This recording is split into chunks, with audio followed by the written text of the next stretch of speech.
একাদশ এবং দ্বাদশ শ্রেণীর শিক্ষার্থীদের শুভেচ্ছা। আজকে তোমাদের রসায়ন বইয়ের দ্বিতীয় অধ্যায় গুণগত রসায়নের দুটি বিষয় নিয়ে আলোচনা করব। একটি হচ্ছে আলফা কণা বিচ্ছুরণ পরীক্ষা, আলফা কণা পরীক্ষা যেটাকে আমরা বলি, আর দ্বিতীয় হচ্ছে তোমার রাদারফোর্ডের পরমাণু মডেল। এই রাদারফোর্ডের পর এখন এই আলফা কণা বিচ্ছুরণ পরীক্ষার একটি ব্যাকগ্রাউন্ড রয়েছে। প্রথমত আমরা জানি যে পরমাণুর ভেতরে তোমার কি কি থাকে, নিউক্লিয়াসে নিউট্রন প্রোটন এবং বাইরে থাকে, নিউক্লিয়াসের বাইরে থাকে ইলেকট্রন। তো ইলেকট্রন আবিষ্কার করেছে জে থমসন, কিন্তু ইলেকট্রন পরমাণুর ভেতরে কিভাবে থাকবে এই বিষয়টা উনি নিশ্চিত ছিলেন না, তাই উনি পুডিংয়ের ভেতরে কিসমিসগুলো ছড়িয়ে ছিটিয়ে থাকে ওইভাবে উনি একটি মডেল চিন্তা করলেন, বললেন যে ইলেকট্রনগুলো ওইভাবে ছড়িয়ে ছিটিয়ে থাকে এবং এই মডেলটাকে বলা হয় জে থমসনের পুডিং মডেল। কিন্তু পদার্থের যে বৈশিষ্ট্যগুলি ব্যাখ্যা করতে যে দেখা গেল বিজ্ঞানীরা এই মডেল দিয়ে পদার্থের বৈশিষ্ট্যগুলি সঠিকভাবে ব্যাখ্যা করা সম্ভব হচ্ছে না। তখন বিজ্ঞানী রাদারফোর্ড এর জন্য একটি পরীক্ষা সম্পন্ন করার চেষ্টা করলেন যে ইলেকট্রনগুলো আদৌ কিভাবে পরমাণুর মধ্যে থাকে উনি একটি পরীক্ষা করবেন। এই জন্য উনি এই একটা পরীক্ষা করেন এবং পরীক্ষার নাম দেন হচ্ছে আলফা কণা বিচ্ছুরণ পরীক্ষা। তো আলফা কণা বিচ্ছুরণ পরীক্ষার জন্য বিজ্ঞানী রাদারফোর্ড কি কি জিনিস ব্যবহার করছেন আমরা সেটা একটু দেখব। এই ক্ষেত্রে উনি একটি স্বর্ণপাতের ভেতরে কি আমরা জানি এর হচ্ছে পারমাণবিক সংখ্যা 79 এবং অনেক ভারী, এর পারমাণবিক ভরটা বেশি এবং পরমাণুটা অনেক ভারী। তো এই আকার বড় হওয়ার কারণে এটা আমি একটা নিউক্লিয়াসের যদি এর ভেতরে আমার আছে নিউট্রন এবং প্রোটন আর বাইরের রয়েছে আমার ইলেকট্রন। ওকে, আর উনি চারপাশ দিয়ে জিঙ্ক সালফাইডের এই পর্দাটা উনি একটা পর্দা ব্যবহার করলেন, সেটা হলো জিঙ্ক সালফাইডের পর্দা। এই পর্দা হলো ফটোগ্রাফিক পর্দার মতো, অর্থাৎ এক্ষেত্রে আলো যেখানে যেখানে পড়বে একটি স্পট তৈরি হবে। ওকে, এবার এই স্বর্ণপাতে আমি শুধুমাত্র প্লেটটা না দিয়ে শুধু একটা পরমাণুর একটি মডেল দেখানোর চেষ্টা করছি আর কি।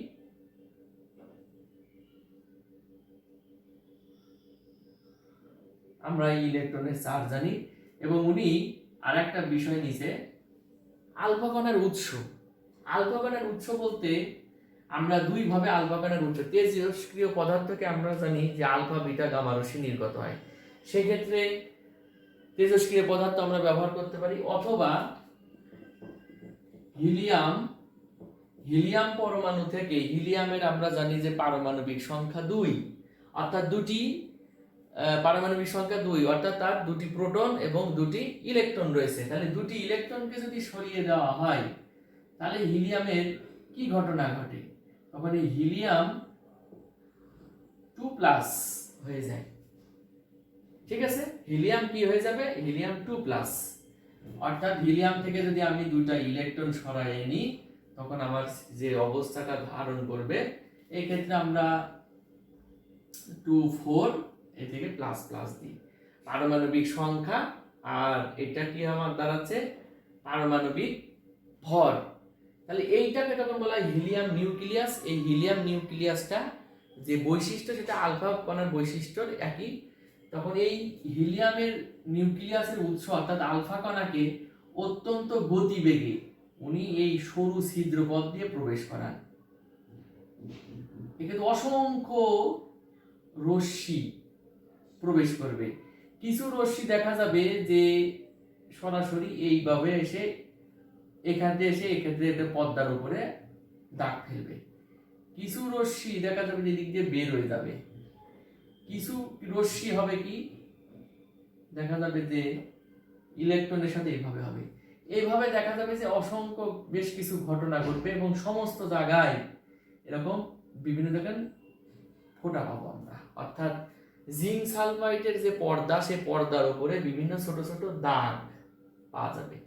এখন এক্ষেত্রে উনি বাইরে একটি কোণ পরিমাপের জন্য এইগুলো কত ডিগ্রি কোণে এক্ষেত্রে এই স্পটটা পাওয়া গেল, কত ডিগ্রি কোণে, এটা একটি কোন মেশিন স্থাপন করেন, করে এবার এই পরীক্ষা থেকে উনি কি সিদ্ধান্ত নিলেন, দেখলেন যে 20,000টি যদি আলফা রশ্মির ভিতর দিয়ে প্রবেশ করানো হয়, মাত্র কয়েকটি আলফা কণা সম্পূর্ণরূপে বেঁকে, মানে 180 ডিগ্রি করে বেঁকে এই পর্দার উপরে স্পট তৈরি করে। তার মানে 20,000-এর ভিতরে মাত্র কয়েকটি, একটি দুটি এরকম হতে পারে।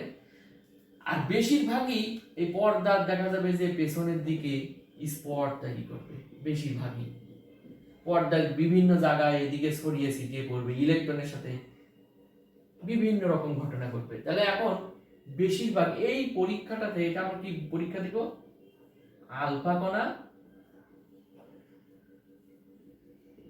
বিচ্ছুরণ পরীক্ষা। এই পরীক্ষা থেকে উনি কি কি সিদ্ধান্ত নিলেন, উনার সিদ্ধান্ত সমূহ, প্রথমত যেহেতু আলফা কণার আধান হচ্ছে ধনাত্মক এবং আমরা জানি যে ইলেকট্রন বাইরে রয়েছে এবং নিউক্লিয়াস খুবই ভারী, পরমাণুর নিউক্লিয়াস খুবই ভারী এবং খুবই ছোট জায়গা, এবং উনি সিদ্ধান্ত নিলেন আমরা সমধর্মী চার্জ পরস্পরকে বিকর্ষণ করে, আলফা কণার যেহেতু ভর অনেক এবং গতিবেগ বেশি, তা সত্ত্বেও এটি পেছনের দিকে ফেরত আসছে, তার মানে মাঝখানে অবশ্যই খুব ভারী কিছু রয়েছে, এবং সম আধান হতে পারে, যার কারণে এটি সম্পূর্ণরূপে বেঁকে এদিকে চলে আসছে। তাহলে উনি সিদ্ধান্ত নিলেন যে পরমাণুর সমস্ত ভর কেন্দ্রে থাকে।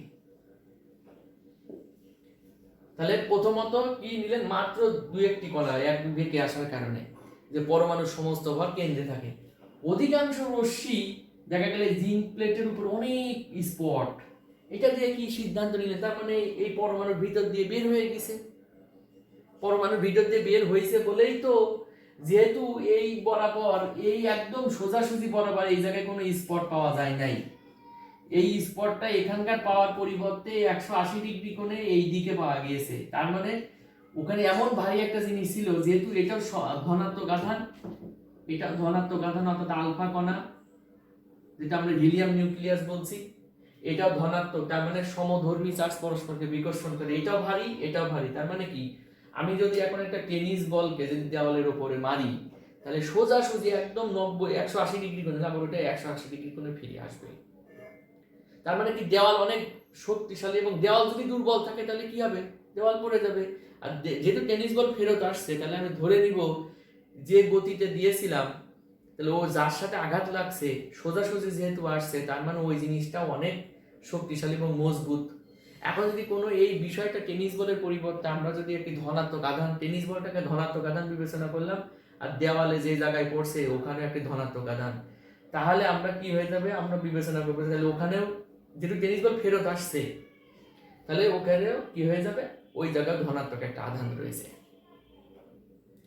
এখন যদি বিষয় আছে যে ওই পরমাণুর সমস্ত ভর কেন্দ্রে থাকে, ওখানে যদি কোনো ঋণাত্মক চার্জ থাকতো তাহলে কি হতো, এই যে আমি টেনিস বলটা দিলাম অর্থাৎ ধনাত্মক আধান বিশিষ্ট, ওই ঋণাত্মক আর ধনাত্মক পরস্পরকে কি হবে, আকর্ষণ লেগে পরস্পরের সাথে জোড়া লেগে যাবে, অথবা জোড়া না লাগলেও কি হবে, এখান থেকে ঠিকরে বের হয়ে যাবে, বিচ্ছুরিত হয়ে বের হয়ে যাবে, জাস্ট জিঙ্ক সালফাইডের পর্দার উপরে একটি দাগ ফেলাবে। তাহলে আমরা দেখতে পাচ্ছি যে যেহেতু এইটা ফিরে আসছি, তার মানে পরমাণুর সমস্ত ভর কেন্দ্র থাকে, এবং 2 নম্বর দিন কেন্দ্রের চার্জ হবে ধনাত্মক। 3, যেহেতু 20,000 রশ্মির ভেতরে মনে করো 19,999 কি 995টি রশ্মি এইসব স্পটে দাগ হয়েছে, মানে পরমাণুর ভিতর দিয়ে বের হয়ে গেছে, তাহলে ধর পরমাণুর অধিকাংশ স্থান ফাঁকা, পরমাণুর অধিকাংশ স্থান ফাঁকা। ওকে, তাহলে পরমাণুর অধিকাংশ স্থানই ফাঁকা আমরা পেয়ে গেলাম। তার মানে এখন আমি তোমাদের একটা উদাহরণ দিই, এটা একটা বাস্তব উদাহরণ।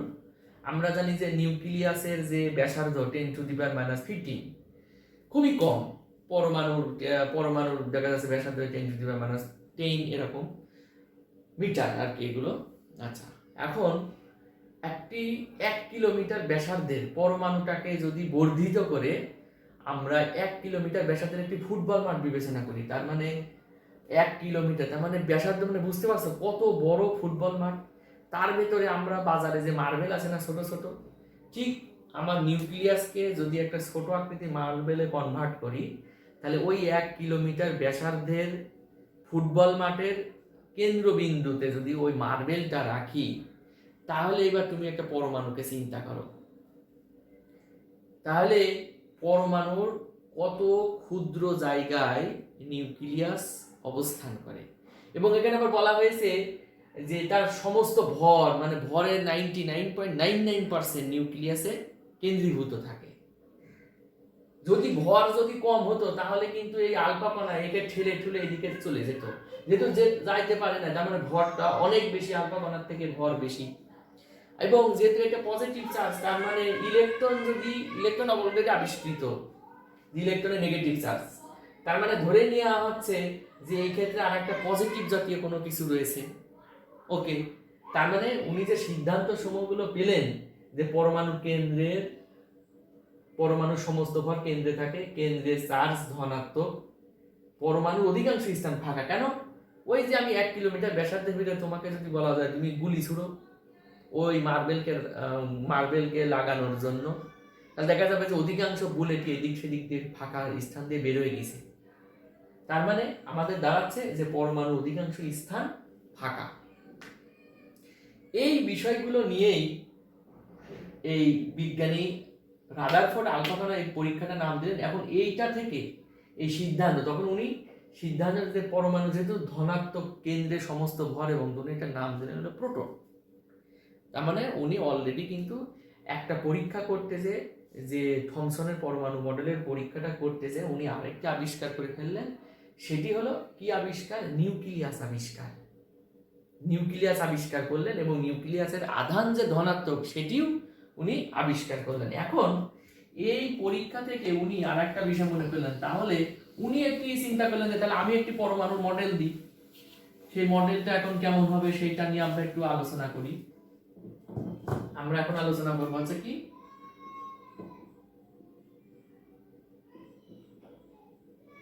রাদারফোর্ড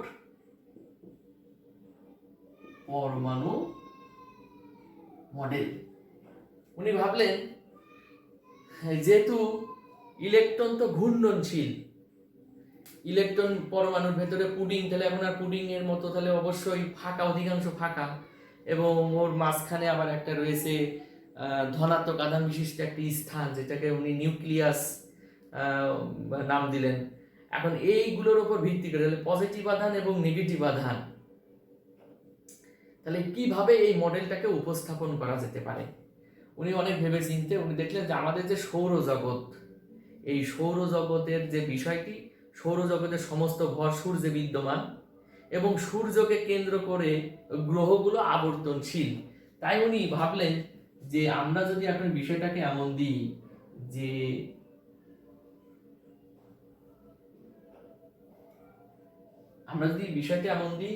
যে পরমাণুর সমস্ত ভর নিউক্লিয়াস, এবং গ্রহের মতো ইলেকট্রনগুলো ঘূর্ণনশীল, গ্রহের মতো কি হবে, ইলেকট্রনগুলো ঘূর্ণনশীল, তখন উনি এইভাবে দিয়ে একটি মডেল দিলেন, যে মডেলটার নাম দিলেন হচ্ছে সৌর মডেল। এবং উনি বললেন পরমাণু যেহেতু বিদ্যুৎ নিরপেক্ষ, তার মানে যতগুলি ইলেকট্রন থাকবে ওই কেন্দ্রে ঠিক ততগুলি ধনাত্মক আধান থাকবে, অর্থাৎ নিউক্লিয়াসের ভেতরে সেটি পরমাণুর বিদ্যুৎ নিরপেক্ষতা এটা প্রমাণিত হলো।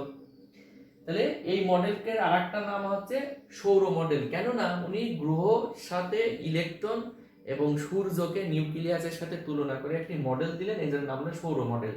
এখন এই যে মডেলগুলো দিলেন, এবং উনি বললেন যে কিভাবে এটা টিকে থাকে কিভাবে একটা কেন্দ্রমুখী বল আর একটা কেন্দ্র বহির্মুখী বল, অর্থাৎ ইলেকট্রনগুলো যখন ঘুরতে থাকে তখন তারা বের হতে চায় তাদের গতির কারণে, আর যেহেতু কেন্দ্রে রয়েছে নিউক্লিয়াস, সুতরাং ধনাত্মক আধান, সে তাদেরকে আকৃষ্ট করে, এটা কেন্দ্রমুখী বল। অর্থাৎ কেন্দ্রমুখী বল এবং কেন্দ্র বহির্মুখী বল যখন পরস্পর সমান হয়ে যায়, এই জন্য তখন বল লব্ধি বলটা 0 হয়ে যায়, তখন এই জন্য ইলেকট্রনগুলো ছিটকে পড়ে না। উনি এই মডেলটা দিলেন। এখন এই পরমাণু মডেল দেওয়ার পরে বিজ্ঞানীরা একটা জিনিস করলেন, সেটা হচ্ছে ওনার সীমাবদ্ধতা। আমরা একটা জিনিস বলি যে কোনো বিজ্ঞানী যখন কোনো কিছু দেয়, তখন সেইটাকে আবার সত্যতা যাচাই করার জন্য বিভিন্ন ধরনের পরীক্ষা নিরীক্ষা করা হয়। তো সেই পরীক্ষা নিরীক্ষা করতে যে রাদারফোর্ডের পরমাণু মডেলের বেশ কিছু ত্রুটি পাওয়া গেল। সেই ত্রুটিগুলো কি কি সেগুলো আমরা দেখব।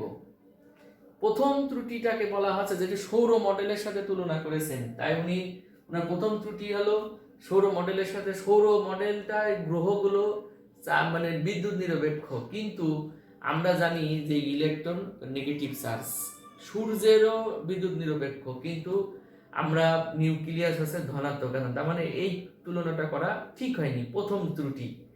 আচ্ছা, দ্বিতীয় ত্রুটি উনি বললেন যে গ্রহগুলো যেমন ঘূর্ণনশীল সূর্যের চারপাশে, অনুরূপভাবে ইলেকট্রনগুলিও নিউক্লিয়াসের চারপাশে আবর্তনশীল। এখন ম্যাক্সওয়েলের তড়িৎচুম্বকীয় তত্ত্ব অনুযায়ী একটা জিনিস আমাদের জানা আছে, বিজ্ঞানী ম্যাক্সওয়েল বলছে কোনো চার্জিত বস্তু কণা যদি কোনো বৃত্তাকার পথে ঘুরতে থাকে, অর্থাৎ বিষয়টা এমন যে কোনো চার্জিত বস্তু কণা যদি বৃত্তাকার পথে ঘুরতে থাকে, আস্তে আস্তে ঘুরতে ঘুরতে সে কেন্দ্রে পৌঁছাবে। তার কারণ হলো চার্জিত বস্তু কণা কোনো বৃত্তাকার পথে ঘুরতে থাকে, যদি কোনো অন্য কোনো বিষয় না থাকে তাহলে সে ক্রমাগত শক্তি হারাতে থাকে, শক্তি হারাতে হারাতে একটা পর্যায়ে কেন্দ্রে এসে পৌঁছাবে।